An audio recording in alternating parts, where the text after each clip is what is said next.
Hello everybody. Today let's discuss about the topic the fracture and its classification. Okay.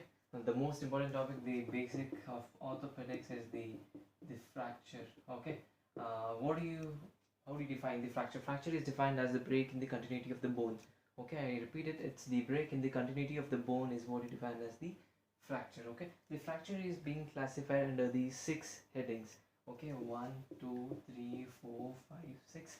The first one is the based upon the etiology of the fracture, and then based upon the displacement, and then the third one is relation with respect to the external environment, and then complexity of the treatment, then comes the quantum of energy causing the fracture, and then the pattern of fracture. Okay, so these are the six titles that you have to classify under, and then the most important thing is how do you have to remember these six things.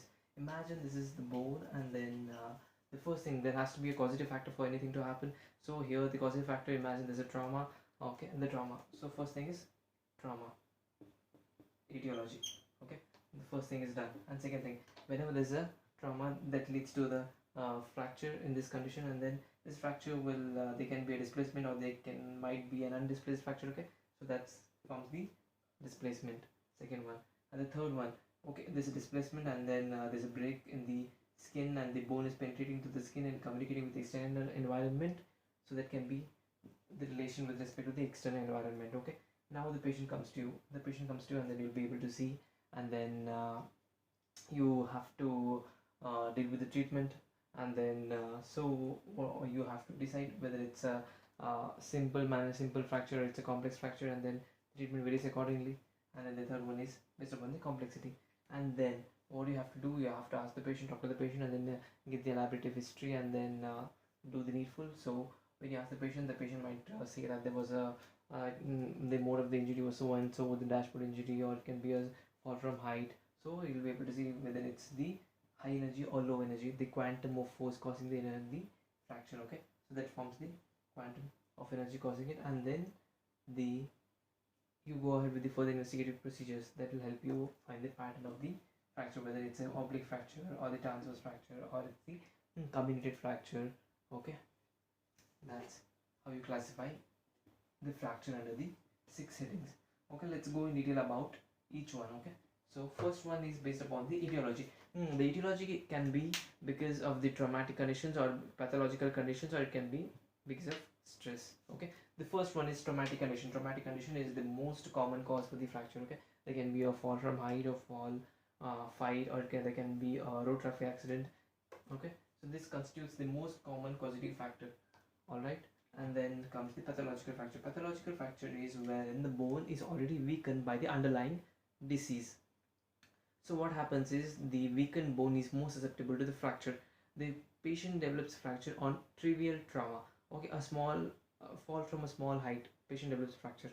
So that's where you call it as a pathological fracture. For example, a bone which is already infiltrated with metastasis, and then it's weakened, so it's more susceptible to the fracture. That's what you call as pathological fracture. And then comes the stress fracture. Stress fracture is where the bone is constantly exposed, constantly being stressed, wherein for example soldier on a march, so there is continuous stress over the metatarsals. So what this stress does is there will be break in the bony trabeculae. The break in the bony trabeculae is the thing which happens here, and then might not be able to be visualized on the x-ray, and that is what we call as March fracture. Okay, March fracture, it's defined as the fracture of the distal third of the metatarsals. Now let's move to the displacement. With respect to the displacement, is the fracture displaced or undisplaced?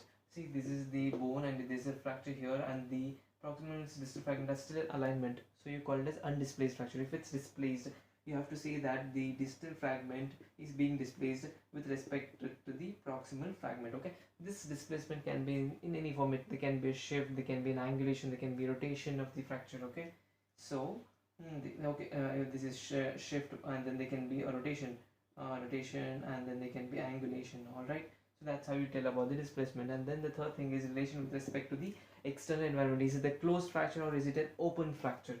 closed fracture or is it an open fracture?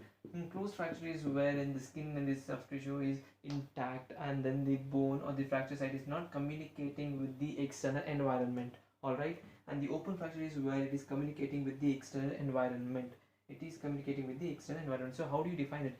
The open fracture, to be more precise, is defined as the osseous disruption in which the skin, the disrupted skin and the soft tissue is communicating with the fracture and its hematoma. Alright, see, consider this as the bone. There is an osseous disruption here, and this is the skin, and there is a disruption in the skin.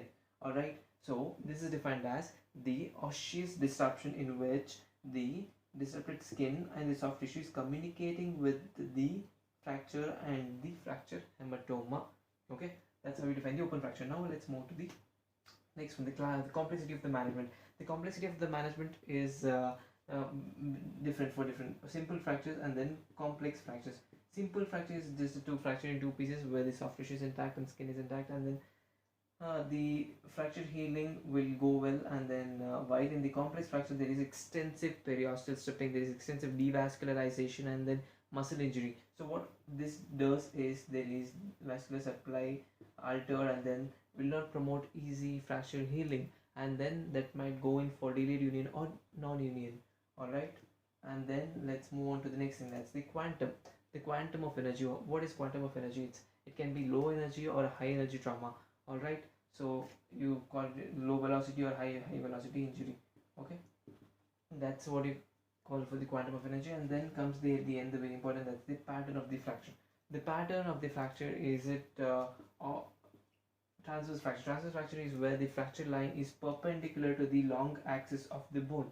Alright, and then what is oblique fracture? Oblique fracture is where the fracture line runs obliquely, and the fracture in the transverse fracture, the force is a bending force, while in the oblique fracture the force is bending along with a component along the long axis of the bone. And spiral fracture is where the fracture line runs spirally and the force is acting in multiple planes. And then comminuted fracture is when the force is acting along the long axis of the bone, leading to combination of the fragments. And then segmental fracture is two fractures in a bone at different sites. Alright, so that's all about the fracture. All you have to know is about the definition of the fracture and then the classification of the fracture into 6 headings, and each heading has subtitles which you have to remember: the fracture, definition, and then etiology, the subtitles. Then come the etiology. Based on the etiology, it's trauma, and then pathological or stress fracture. An example would be March fracture in case of stress fracture. And then the displacement, if it's displaced or undisplaced.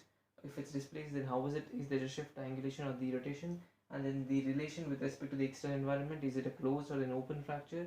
And then the fourth one is the complexity of the treatment. Is it a simple fracture or the complex fracture?